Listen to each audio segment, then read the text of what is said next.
ثانی انٹرنیشنل حج عمرہ tours and travels حج عمرہ جانے کے خواہش مند حضرات اسکرین پر دیے گئے نمبرز پر کال کریں۔ اعوذ باللہ من الشیطان الرجیم بسم اللہ الرحمن الرحیم وَإِن كُنتُمْ فِي رَيْبٍ مِّمَّا نَزَّلْنَا عَلَىٰ عَبْدِنَا فَأْتُوا بِسُورَةٍ مِّن مِّثْلِهِ وَادْعُوا شُهَدَاءَكُم مِّن دُونِ اللَّهِ إِن كُنتُمْ صَادِقِينَ۔ جناب صدر، حاضرین جلسہ اور میرے عزیز ساتھیوں، میں نے ابھی آپ حضرات کے سامنے قرآن پاک کی ایک چھوٹی سی آیت تلاوت کی ہے، جس میں حق تعالی شانہ ارشاد فرماتے ہیں کہ یہ قرآن مجید جو محمد عربی صلی اللہ علیہ وسلم تمہیں پڑھ کر سناتے ہیں،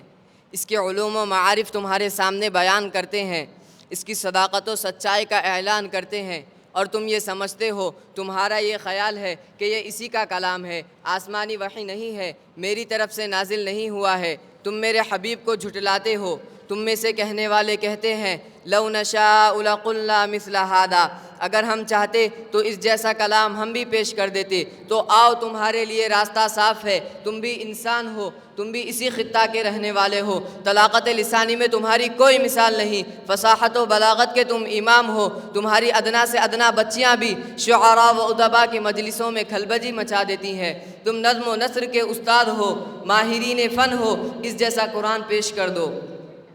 حضرات، نبی صلی اللہ علیہ وسلم کی زبانی خداوند قدوس نے چیلنج کیا، قُلْ لَئِنِ اجْتَمَعَتِ الْإِنسُ وَالْجِنُّ عَلَىٰ أَن يَأْتُوا بِمِثْلِ هَذَا الْقُرْآنِ لَا يَأْتُونَ بِمِثْلِهِ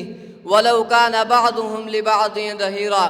اگر کائنات کی تمام مخلوق اور تمام انسان اور جنات مل کر بھی اس جیسا کلام پیش کرنا چاہے تو نہیں کر سکتے، چاہے ایک دوسرے کے حامی و مددگار ہی کیوں نہ بن جائے۔ یہ ایک چیلنج تھا دشمنان اسلام و قرآن کے لیے، یہ ایک ذری موقع تھا جو اسلام کے خلاف طعن و تشنیع کر رہے تھے، جو اسلام اور پیغمبر اسلام کا چہرہ مسخ کرنے کے لیے کوششیں کر رہے تھے،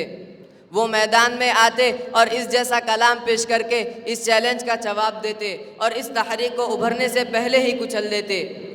حضرات، لیکن اس چیلنج پر سب کو سانپ سونگھ گیا، وہ دشمنان اسلام، ان کے چہروں پر ہوائیاں اڑنے لگی، نہ رکھنے والے سب حیرت میں پڑ گئے، کسی نے اس چیلنج کو قبول نہ کیا۔ پھر حق تعالی شانہ نے اور نیچے اتر کر فرمایا، اگر تم پورا قرآن پیش نہیں کر سکتے تو اس جیسی 10 صورتیں ہی بنا کر پیش کر دو، اگر تنہا نہیں لا سکتے تو اپنی عالمی کانفرنس کر لو، اکیڈمی بنا لو اور تمام حمایتوں کو بلا کر اس کا جواب پیش کر دو۔ ارشاد فرمایا، ام یقولون افتراہ قل فأتوا بعشر سور مثلہ مفتریات وادعوا من استطعتم من دون اللہ ان کنتم صادقین۔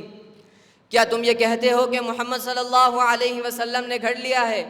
تو کہہ دیجئے محمد صلی اللہ علیہ وسلم کہ تم اس جیسی 10 صورتیں ہی بنا کر پیش کر دو۔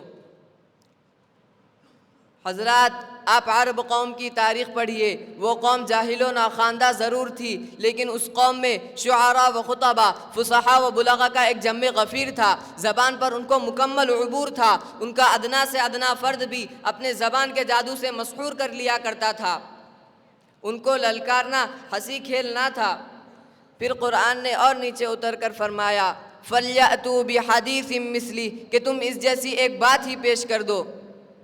اور اس کے بعد ایک چھوٹی سی سورت، اِنَّا أَعْطَيْنَاكَ الْكَوْثَرَ فَصَلِّ لِرَبِّكَ وَانْحَرْ إِنَّ شَانِئَكَ هُوَ الْأَبْتَرُ لکھ کر باب کعبہ پر آویزاں کر دی۔ لیکن وہ دشمنان اسلام، وہ تحریک اسلامی کو بیخ و بن سے اکھاڑنے والے، ان کا تو ایک صورت بنا کر ہی مدعا حاصل ہو رہا تھا، بازی ان کے ہاتھ تھی، لیکن کہیں سے چوں کی آواز تک نہیں آئی، اللہ رے سناٹا چھا گیا، کہیں سے آواز نہیں آتی۔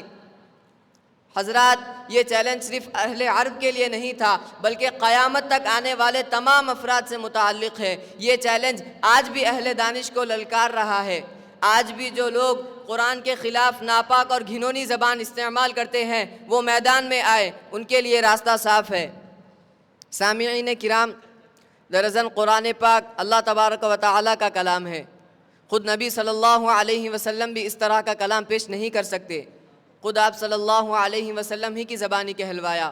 قُلْ مَا يَكُونُ لِي أَنْ أُبَدِّلَهُ مِن تِلْقَاءِ نَفْسِي۔ آئیے ہم اور آپ بھی اللہ تعالیٰ سے دعا کریں